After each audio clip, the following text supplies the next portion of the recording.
When your secretary starts avoiding eye contact, you know something's off.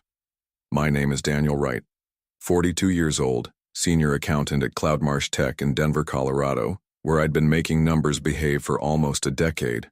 Not the most glamorous job, but it kept my mind sharp and my daughter in college. That morning, Heather, who'd always greeted me with a smile and my coffee already on my desk, busied herself with filing when I walked in. Didn't look up, didn't say good morning. Just shuffled papers like I wasn't there. Something had shifted. I felt it in the air of the office. Conversations stopping when I approached. Meeting invites that suddenly excluded me. And most concerning, my access to certain financial folders on the server had been quietly revoked 2 days prior. I sat at my desk, opened my spreadsheets and started reviewing the quarterly reports I'd been working on before Vaughn Parker arrived. New Chief Financial Officer, brought in after our longtime CFO Walter, had a heart attack and took early retirement. Vaughn came with impressive credentials from some East Coast firm and the kind of confidence that fills a room and empties it of questions. The numbers weren't adding up. I'd found it 3 weeks earlier, vendor payments without proper documentation, revenue recognized months before the contracts were fulfilled, and a mysterious account that seemed to hold millions that appeared and disappeared between reporting periods. The first time I brought it up in the finance meeting, Vaughn had smiled, clapped me on the shoulder and said, "Different methods from your old ways, Daniel. Trust the process." The second time I'd emailed him directly with specific examples, spreadsheets highlighted inconsistencies. No response. The third time yesterday I'd caught him alone in the break room. "I need to discuss these discrepancies," I said, keeping my voice low. "The Q2 reporting is showing." "Daniel," he'd cut me off, stirring his coffee slowly. "You're the old guard here. I respect that. But we're modernizing our approach. Board wants growth metrics. Think big picture." I hadn't slept well after that. 20 years in accounting had taught me that when someone tells you to ignore the details and think big picture about financial reporting, something's usually wrong. As I scrolled through the latest files I still had access to, an email notification appeared in the corner of my screen. From Human Resources. Subject: Meeting request. 11 a.m. Today. I closed my laptop, took a sip of the coffee I'd bought myself on the way in, and started organizing my desk. I already knew what was coming. I joined Cloudmarsh back when we were just 30 people in a refurbished warehouse before we went public, before the Denver tech boom. Now we had 300 employees, a gleaming downtown office, and institutional investors who expected consistent growth every quarter. My wife Megan used to joke that I was married to my spreadsheets. "You see stories and numbers," she'd say. Not wrong. I could spot patterns, inconsistencies, the places where human nature leaked into supposedly objective data. That attention to detail had earned me Walter's trust. He'd called me his bullshit detector. Companies need at least one person who can't be charmed or intimidated out of seeing what's there. He'd told me over beers after we'd caught an attempt by the sales team to book revenue that hadn't actually closed. I thought about my brother-in-law Thomas, Megan's younger brother, who'd gone the government route instead of private sector. He worked for the Securities and Exchange Commission in their enforcement division. We weren't particularly close, but we respected each other, had decent conversations at family gatherings about regulatory issues and financial enforcement cases in the news. Last Christmas, while everyone else was watching football, we'd ended up talking on the back porch about a corporate fraud case that had made headlines. "By the time we get involved, it's usually been happening for months, sometimes years," Thomas had said. "Most frauds get caught because someone on the inside realizes what's happening and speaks up." "Whistleblowers," I'd said. "Just people with a conscience and eyes to see," he'd corrected. "The ones who can't pretend they don't notice." The memory faded as I checked my watch. 10:45, almost time for my meeting with HR. Looking back, I should have seen this coming earlier. The signs were all there. Vaughn had been systematically cutting me out since his third week. Questions I raised in meetings were dismissed. My team slowly reassigned to other projects. My reports increasingly simplified or buried. Then last week, I'd found it. The smoking gun. Reviewing some historical data, I noticed a pattern of revenue manipulation that spanned the last 2 quarters. Millions of dollars shifted between subsidiaries, false sales recorded, backdated contracts. Not subtle if you knew where to look, but catastrophic if it continued. I'd documented everything meticulously, made copies, stored them securely, just in case. My phone buzzed with a text from Megan. "How's your day going?" I didn't reply. Better to tell her in person tonight. I closed the company financial report I'd been reviewing, locked my computer, and headed to the HR conference room.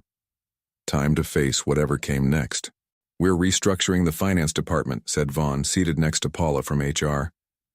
"Unfortunately, your position has been eliminated." I nodded, face expressionless. This wasn't a surprise, but the careful wording was almost amusing. Not fired. Eliminated. Like I was a budget line item being crossed out. "Your institutional knowledge has been valuable," Vaughn continued, "but we're moving toward more automated systems, more forward-looking analytics." "I see," I said. Paula slid a folder across the table. "This contains information about your severance package, continuation of benefits, and an NDA we'll need you to sign." I opened it, scanned the first page. 6 months salary. Decent. The non-disclosure agreement was extensive, specifically prohibiting me from discussing Cloudmarsh's financial processes, reporting methods, or proprietary business practices with anyone. "Take your time reading it," Paula said. "We don't need an answer today." "And of course," Vaughn added with a tight smile, "we'd appreciate discretion about our conversation here, for the sake of team morale." I closed the folder. "I'll need to review this with my lawyer." Something flickered across Vaughn's face. Annoyance, maybe concern. He hadn't expected pushback, not even this mild. "Of course," Paula interjected smoothly. "Standard procedure. In the meantime, we'll need to begin the offboarding process today." 30 minutes later, I was escorted to my desk by security. A cardboard box for personal items. Email access already disabled. Building access card collected. A few colleagues watched from their desks, expressions ranging from embarrassment to relief it wasn't them. As I packed my family photos in the ceramic mug my daughter had made in middle school, Heather finally met my eyes. "I'm sorry, Daniel," she whispered. "This isn't right." I just nodded. Not her fault. Jason from my team passed by, hesitated, then stopped to help me pack. "They've reassigned all your reports to the new team from Boston," he muttered, pretending to organize papers. "Nobody's explaining the methodology changes." I slipped him my personal email address on a sticky note. "If you have questions later."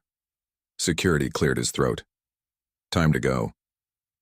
Walking through the lobby with my box, past the gleaming sign with the company logo I'd helped build, something shifted inside me. Not anger exactly, something colder, clearer. For weeks I'd been wrestling with doubt, wondering if I was misinterpreting the numbers, if I was just resistant to change. Now I knew.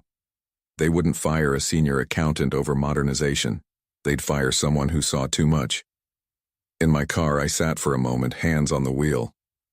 I didn't slam the dashboard or curse. Instead, I pulled out my phone and looked at the flash drive tucked in my wallet, the one containing copies of everything I'd documented. Then I scrolled to Thomas's contact information. My brother-in-law at the SEC. I hadn't called him in months. Hadn't really wanted to mix family and work. But this wasn't about me anymore. This was about investors being lied to, regulations being broken, a company I'd helped build being hollowed out from the inside. I pressed call. "Thomas, it's Daniel. I think we need to talk." "They want you to sign this?" Thomas slid the severance agreement back across my kitchen table, his expression grim in the evening light. "This NDA is exceptionally broad." Megan poured more coffee, her movements sharp with anger. After hearing what happened, she'd immediately called her brother. He'd driven over straight from his office. 6 months' salary is generous, I said, but they're buying silence. "And they know exactly what you've seen," Thomas said. He was thinner than I remembered, his government job apparently not allowing much time for regular meals. "Otherwise, they wouldn't offer this much." I handed him the flash drive. Everything I found is here. Revenue manipulation across 2 quarters at least. Phantom transactions, moving money between subsidiaries to inflate growth numbers. Thomas pocketed it but shook his head. This is definitely concerning, but I need to be clear. If you sign that NDA and then share this information, they could sue you personally. The SEC could still investigate, but you'd be legally exposed. So they get away with it? Megan asked, her voice rising. Not necessarily. Thomas ran a hand through his thinning hair. Daniel hasn't signed anything yet, but we need to be careful about next steps. The following morning, I contacted a lawyer specializing in employment issues. Catherine Bennett listened carefully to my situation, reviewed the severance agreement, and confirmed what Thomas had suggested. This NDA would effectively prevent you from acting as a whistleblower, she said. I'd advise against signing it as written. Can we negotiate better terms? She smiled thinly. We can try.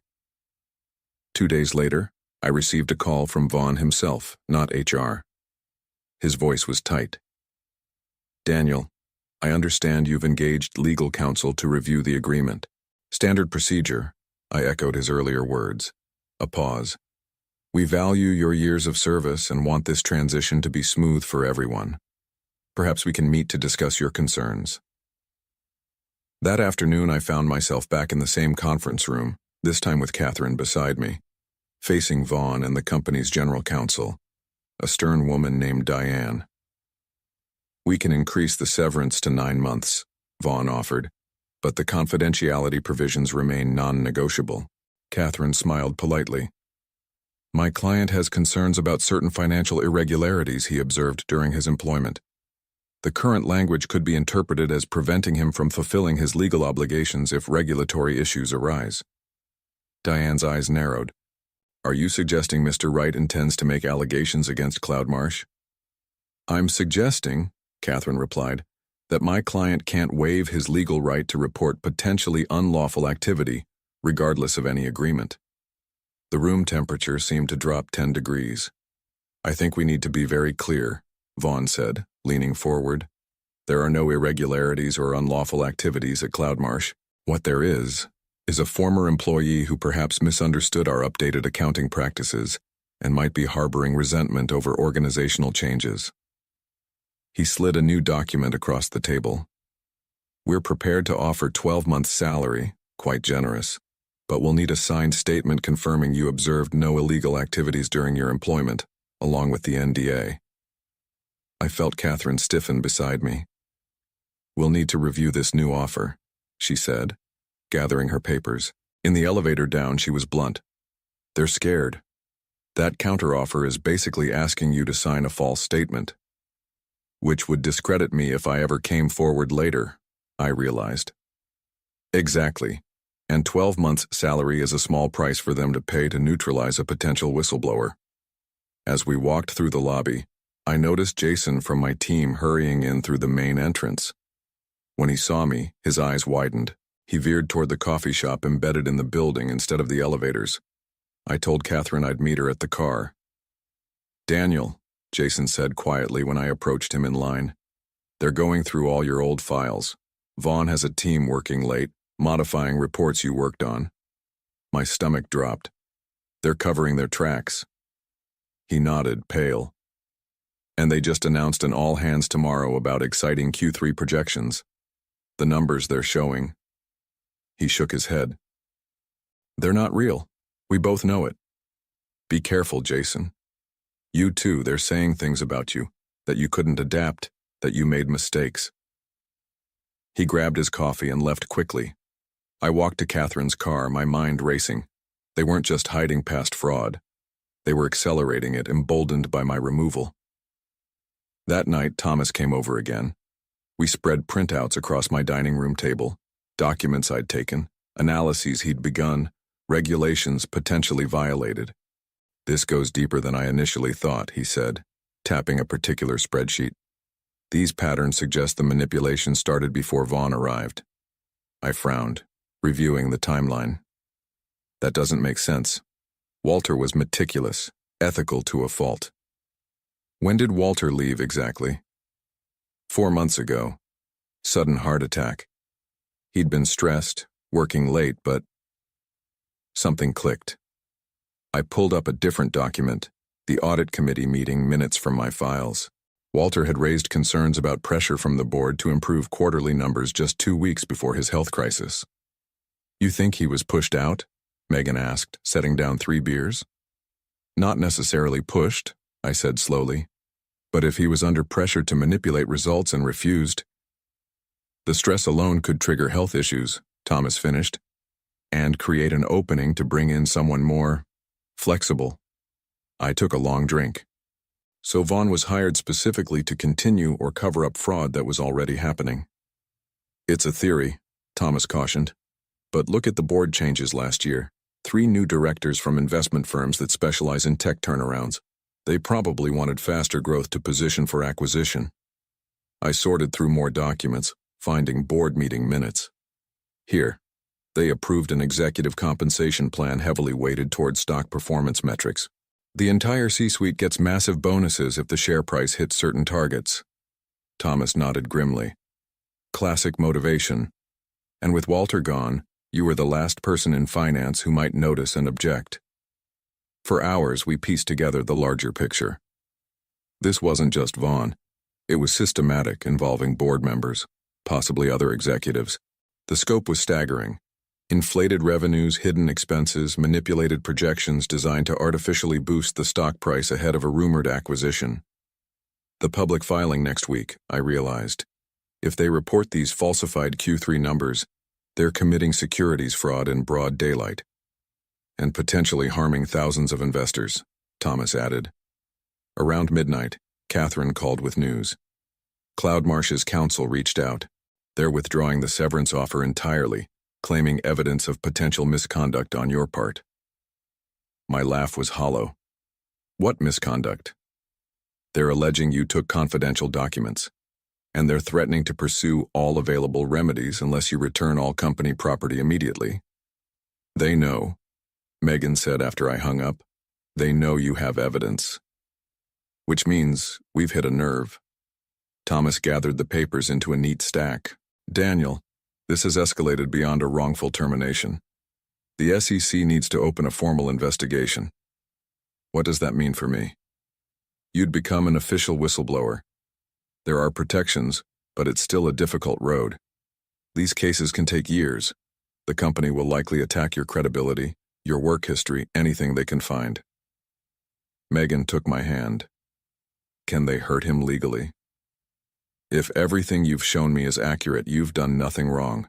But corporate defendants have resources, lawyers, and motivation to fight dirty." I thought about Cloudmarsh, the company I'd helped build from its early days.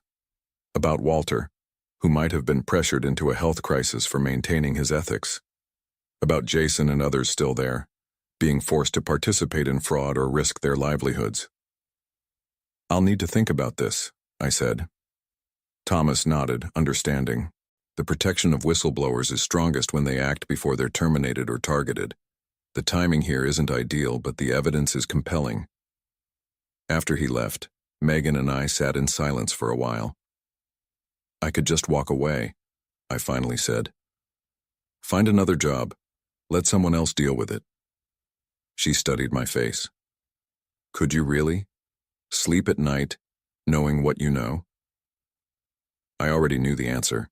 I'd never been able to ignore problems in front of me, to pretend numbers added up when they didn't. It was both my greatest strength and what had cost me my job. "No," I admitted. I couldn't. The SEC moved faster than I expected. Once Thomas officially brought the case to his supervisors, things accelerated rapidly. I spent 2 days in closed-door meetings at the SEC offices, walking investigators through everything I'd found. They were particularly interested in the timeline, how the manipulation had evolved, how Vaughn had systematically excluded me from financial oversight, the connection to executive compensation tied to stock performance. "The company's Q3 filing is scheduled for Monday," said Helen Wu, the lead investigator. "Based on what you provided, we have grounds to act before then." "You can stop the filing?" I asked. "Better," she replied. "We can catch them in the act."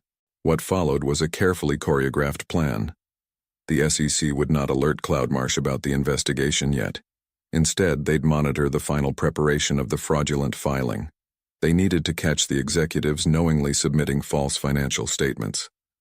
My role was to stay completely silent. No contact with former colleagues, no social media, nothing that might tip them off. Meanwhile, Catherine filed a wrongful termination claim, creating a distraction. Cloudmarsh's legal team would focus on fighting that battle while unaware of the larger investigation building behind the scenes. On Friday, 3 days before the scheduled filing, Jason texted me from a new number. CFO called emergency Saturday meeting for finance team. Final review before Monday filing. They're rushing it. I forwarded this to Thomas without responding to Jason. We couldn't risk any leaks. Saturday morning brought unexpected news. Thomas called at dawn.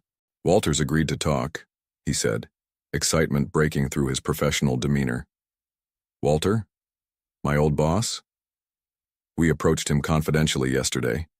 He initially refused, but after hearing the scope of what we've uncovered, he changed his mind. This was the breakthrough we needed. Walter had been there before, during, and immediately after the fraud began. He could testify to the pressure he'd received, identify who had pushed for the accounting manipulations, and validate my findings. By Saturday afternoon, Walter had provided a sworn statement to the SEC. The pieces were falling into place faster than any of us had anticipated. Sunday night, I barely slept. The filing was scheduled for 8 a.m. Monday. Megan found me at the kitchen table at 5 a.m. staring at my phone. Whatever happens, she said, squeezing my shoulder, you did the right thing. Thomas texted at 6:30 a.m. Teams in position, stay by your phone. At 7:15 a.m. Filing drafted and approved internally. We have copies. At 8:02 a.m. Filing submitted to SEC, green light. At 8:45 a.m., financial news channels began reporting breaking news. SEC enforcement officials had entered Cloudmarsh Tech headquarters with subpoenas and warrants. By 9:30 a.m., trading of Cloudmarsh stock was halted. At 10:15 a.m., camera crews captured Vaughn Parker being escorted from the building, along with the CEO and 2 other executives. Thomas called at noon. It's done. They filed the fraudulent statements this morning despite having been warned by Walter months ago about the accounting issues. We have emails proving they knew the numbers were false, and we found evidence they were planning to announce an acquisition next week, timed perfectly to cash in their stock options at the inflated price. I felt oddly hollow watching the news coverage. The company I'd given a decade to was now a breaking scandal. Former colleagues would face uncertainty, the stock would plummet, reputations would be destroyed. Was there any other way this could have ended? I asked Thomas. No, he said firmly. The fraud would have continued until it collapsed under its own weight, and hurt far more people in the process. My phone lit up with a text from an unknown number. It was Jason. They're saying you were right all along, about everything. I didn't reply. I didn't need validation anymore. The numbers had spoken for themselves. 4 months after that Monday morning raid, I sat in a federal courthouse, listening as Vaughn Parker pleaded guilty to securities fraud, conspiracy, and making false statements to investors. The CEO and 2 board members had already entered similar pleas the previous week. I was there as an observer, not a witness. The evidence had been so overwhelming that the case never went to trial. Walter sat beside me, still looking frail but with clear eyes. I should have fought harder, he said quietly as Vaughn was led away. Instead, I let them push me out when my heart gave warning signs. You did fight, I reminded him. You documented everything, which helped build the case. The judge's words echoed through the courtroom. The defendants exploited their positions of trust, manipulated financial statements, and deliberately misled investors for personal gain. This court takes a particularly dim view of executives who pressure subordinates to participate in fraudulent schemes and then terminate those who refuse to comply. Afterward, outside on the courthouse steps, a reporter recognized me. Mr. Wright, you were the whistleblower who exposed the Cloudmarsh fraud. Any comment on today's guilty pleas? I shook my head and kept walking. This wasn't about publicity or vindication. That evening, I received an email from Cloudmarsh's new interim CEO, a respected financial restructuring specialist brought in by the board's remaining members. The board would like to extend a formal apology for your termination and the subsequent attempts to discredit you. Your commitment to financial integrity ultimately saved this company from even greater harm. We would welcome a conversation about your potential return in a senior oversight capacity as we rebuild trust with investors and employees. I showed the email to Megan. "Are you considering it?" she asked. I closed the laptop. No. Some bridges once burned shouldn't be rebuilt.